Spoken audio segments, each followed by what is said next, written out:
So Allah the Almighty in Surah Al-Mutaffifīn, He tells us, now Surah Al-Mutaffifīn is a Makki surah. It was revealed in Makkah. And as is the theme with the vast majority of the Makkan surahs, it deals with issues of Aqidah. It deals with issues of Tawheed, about the hereafter, about Risala and messengership. So Allah the Almighty in this particular surah, He starts in a unique way. And He starts the surah by saying, وَيْلٌ لِلْمُطَفِّفِينَ. And perhaps this is more relevant to our businessmen, people involved in business. So we start with the word wine, and I've spoken about the word wine many times. So the word wine in Arabic has many meanings, different meanings.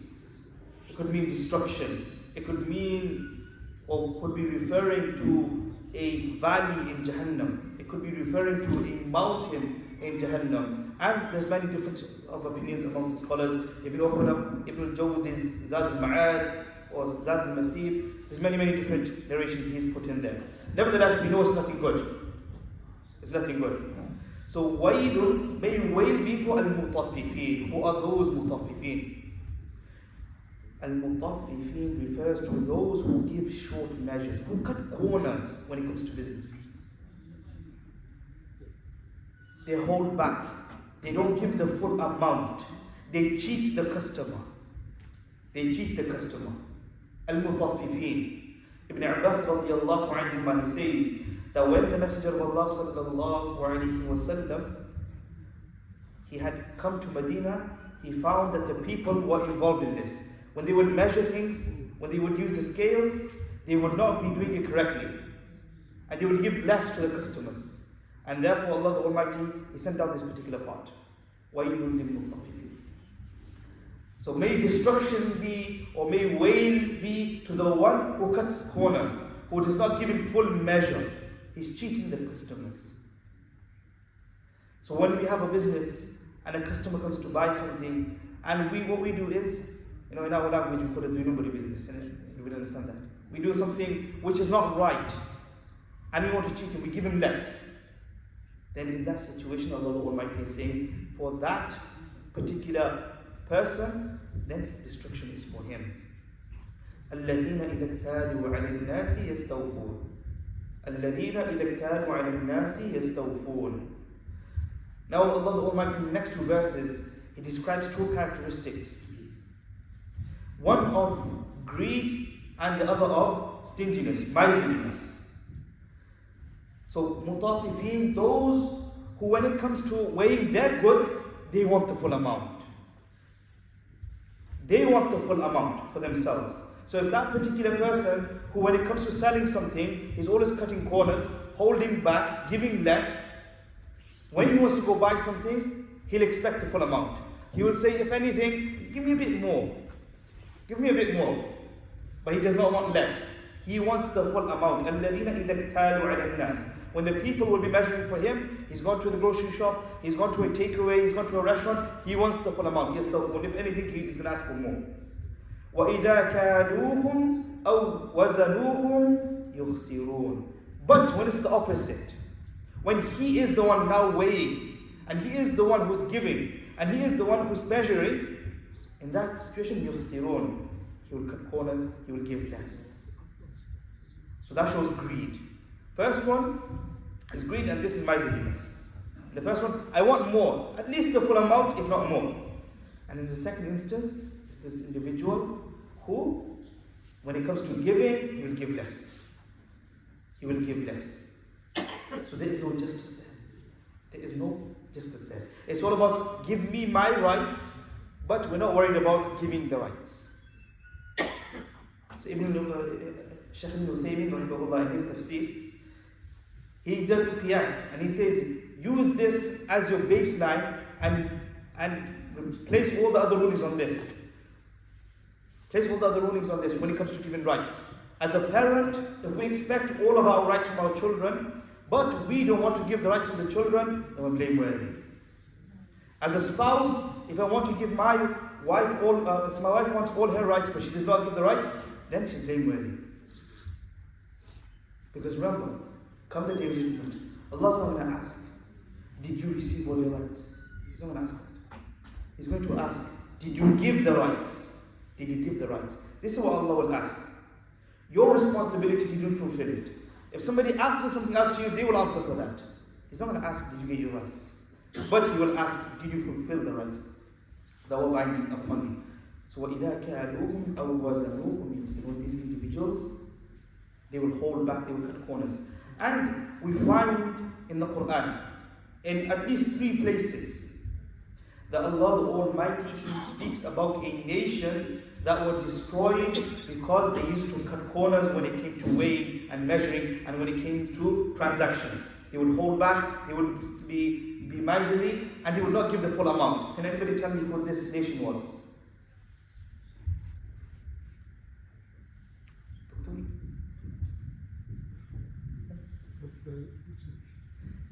A particular nation, Allah Almighty talks about them, and He speaks about scales and that how they used to be miserly, they used to hold back, cut corners, not give the full amount. No? Nobody?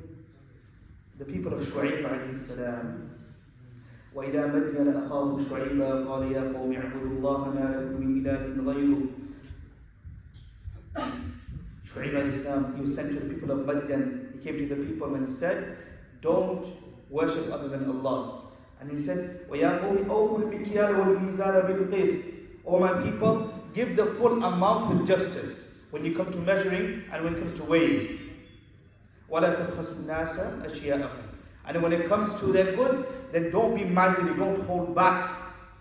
وَلَا تَعْثَوْا فِي الْأَرْضِ مُفْسِدِينَ. And don't go to becoming transgressing the bounds in the earth. So Allah the Almighty, He destroyed an entire nation because of their miserliness, because of them cutting corners, because of them not fulfilling the rights of the customer. It's a big warning for us. So for us to overcharge when it's necessary, when it's to hold back. And remember, we went to a restaurant. I can't remember if any brothers here with this. Anyway, we went to a restaurant in Cardiff. I won't say the name of the restaurant. And we ordered keema rice. And there was so much keema in there. That's the first time I saw that much keema in the rice. So we're surprised. SubhanAllah, we don't get this back in Swazi. Everybody's holding back. But this is the mentality, or this is the understanding that are we holding back? Are we not giving the full amount that should be given? It's something that we need to keep in mind at all times. Is the customer satisfied? Or does the customer have a claim against me on the day of judgment? Something to be worried about. Nevertheless, Allah then He continues speaking about these individuals, those who do these things. أَلَا يَظُنُّ أُولَٰئِكَ أَنَّهُمْ مَبْعُوثُونَ.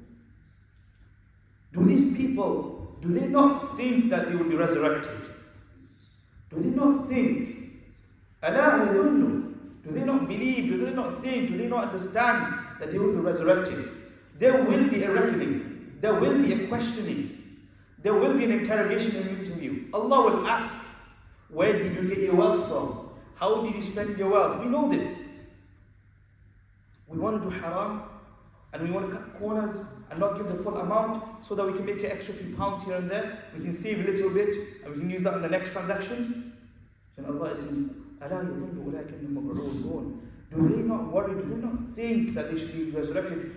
Resurrected when? لِيَوْمٍ عَظِيمٍ. On a great day. On a great day. The affairs of that day are great. There's no escape. مَا لَهُ مِن مَحِيصٍ. No one is going to get away. We mentioned in Surah Al-Inshiqaq, the hadith of Aisha radiallahu anha, that the Prophet sallallahu alayhi wa sallam says that on that day the people will be resurrected, عُرَاةً حُفَاةً غُرْلًا, barefoot, naked, clothless, uncircumcised. People will be resurrected. And she said, Ya Rasulullah, will people not be looking at one another? He says, Al-amru a'lam min hada wal-ashaddu min hada. The affair is far greater than that, more severe than that people are worried about looking at each other. So do they not think, لِيَوْمٍ عَظِيمٍ, on that great day, they should be resurrected, and they'll be questioned about their transactions and their dealings. يَوْمَ يَقُومُ النَّاسُ لِرَبِّ الْعَالَمِينَ. The day, and Allah is emphasizing this point, the day that mankind shall stand in front of the Lord of the world. The day mankind shall stand in front of the Lord of the world. You know, if somebody has been convicted for a crime and they're standing in court and they're about to be sentenced, I don't know if anybody's ever seen that or experienced that. The legs are shaking at that time. You're nervous, you're shaking. Many thoughts are going through your head. But you know what? It's the dunya. It's the dunya. It's very limited. And there's only so much they can do to you. Yes, you get convicted. Maybe you have to spend a few years in prison. But you know what? You know, in prison, they're not going to be torturing you. They're not going to be physically abusing you. They're going to be feeding you. They'll give you clean clothes. I'm talking about the UK anyway. They'll be giving you clean clothes. They'll give you soap. They'll give you money. They'll give you money. But imagine that day when you're standing in that court. Imagine when you're standing in that court. So Allah is reminding us,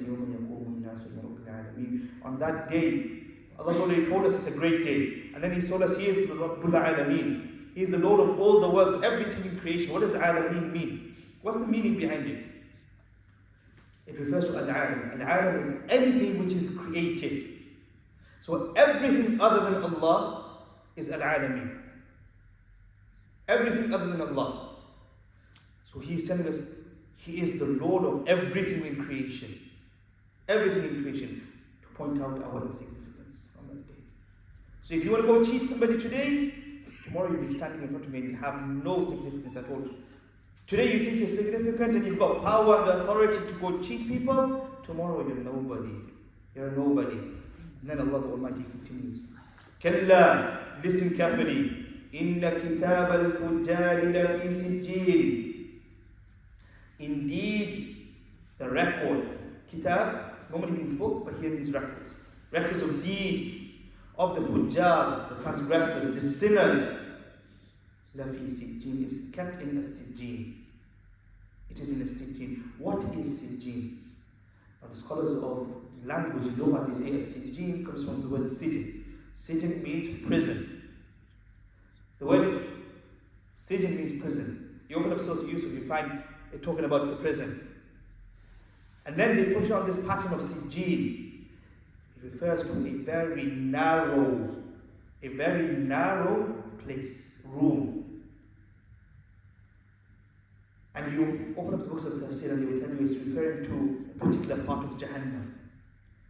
A particular part of Jahannam. So these individuals, they will be entitled to Sijjin. The books are being placed there in Sijjin. And then to Allah to emphasize the point, He says, وَمَا أَدَرَاكَ مَا سِجِّينَ. What knowledge do you have of a Sijjin? Kitabul Marqum. You know your books of deeds? It is meticulously documented without any fault. Nothing will be added to it, nothing will be decreased from it. Don't think Allah will cause injustice and He will punish you for more than that you have done. And Allah will reward you accordingly. But Kitab al-Marqum. Kitab al-Marqum is everything is documented. There is no getting away from anything. وَيْلٌ يَوْمَئِذٍ لِلْمُكَذِّبِينَ. And then Allah brings it up again.